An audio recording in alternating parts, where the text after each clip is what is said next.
So this one is pretty simple. It's just a noise generator.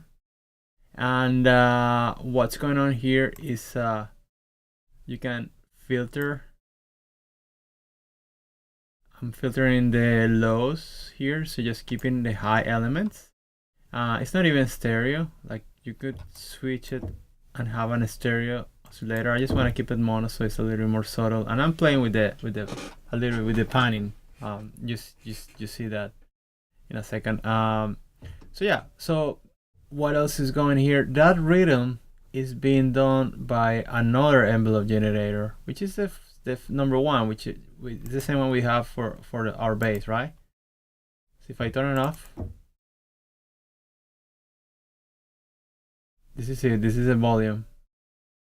There's a little bit of effect that you hear from our main mixer, and I'll show you those effects later. But for now, this is it. If I want to keep that rhythm, I have to modulate the volume, and I'm using it through this envelope generator that I talked about. So it kind of works nice because it's the same one that I'm using for the bass, so that's why they complement each other very well. So yeah, that's for the noise generator, and the noise is being routed to bus 2, which is right here, and I'll talk about it in a second. Oh, besides that, this is also routed to the mod wheel. Like the volume is routed to the mod wheel. I'm sorry, the mod wheel is routed to the volume right here on this channel, so I can control a little bit of the volume of that noise generator or hi-hat. And that's pretty much it. Those are the layers of the sound. One other thing, we are running all this to the mixer, so I'm just gonna talk about the effects and how I'm mixing all this stuff together. So let's turn everything on for a second. Let's go to our main mixer here. Okay, so our first layer of sound, which is the bass, is going to our main mixer. So I'm gonna just show you what's going on our master channel. So when you route this, you can choose main, bus 1 or bus 2, and our main is this one right here. It just works as a regular mixer. You have our master volume here, and you can send to 2 different returns that I have here where you can assign effects. But you can also, like I did, you can have these channels output to the returns, so that way you can you have a little more control and flexibility when mixing the sounds. So in this case, I'm sending our main bass to this master channel. The sends are off right now, so all the stuff you hear is coming through here. And we have 3 different effects. We have an EQ, which is just accenting a little bit of the highs and getting rid of a little bit of the very low. Then we have a compression. You see the difference? Just to tighten it up a little bit, the group, because it's the most important part, the most important element on this pulse. So it needs to be perfect. That's why I'm so picky here. Like I have another EQ after that. Just what I want to get right. After I use the compression, I noticed that I lost a little bit of my low end. So just to and I think I add a little bit of our highs. Yeah, so you wanna make sure the bass is right, because otherwise if it just gets too intense, you're just gonna get into the mix. So this is it. The one other thing that I'm doing with our main layer is that I'm actually assigning the mod wheel to send to.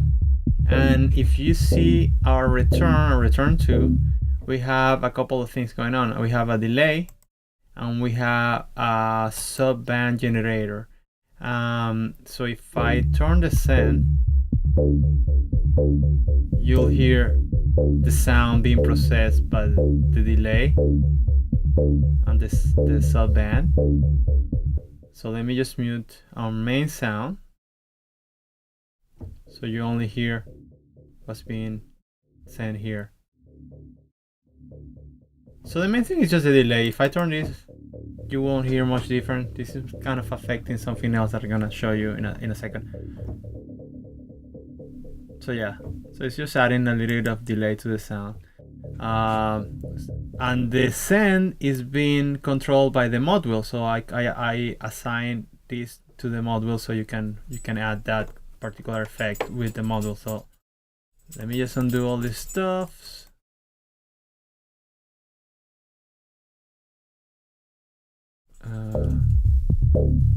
Okay.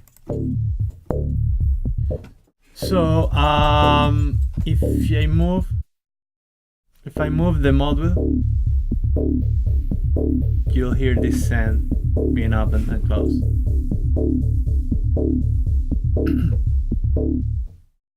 Okay. Oh, sorry, I had this on.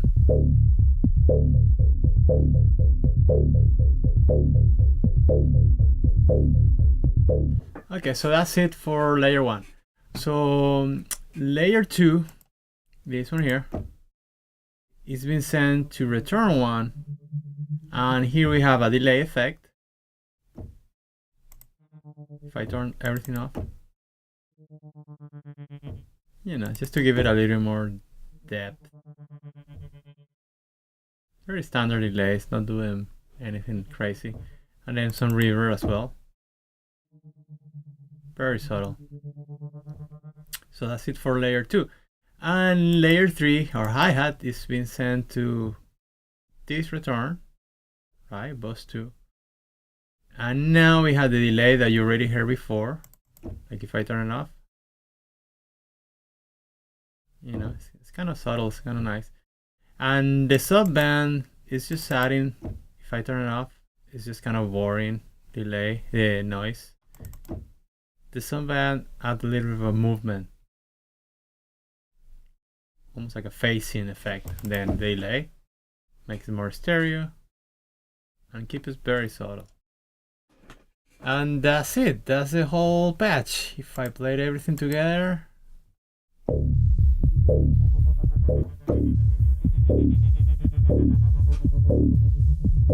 so that's it. That's how this was made. So later on, I'll try to show you different patches with different kind of, I guess, approaches on how to make a sound. But definitely the most important here was the envelope generator and how that works and how that generates a rhythm. You know, everything is kind of complementing our rhythm here. So that's it. That's our dark pulse. I hope you learned something from this. So thank you, and I'll see you in the next video.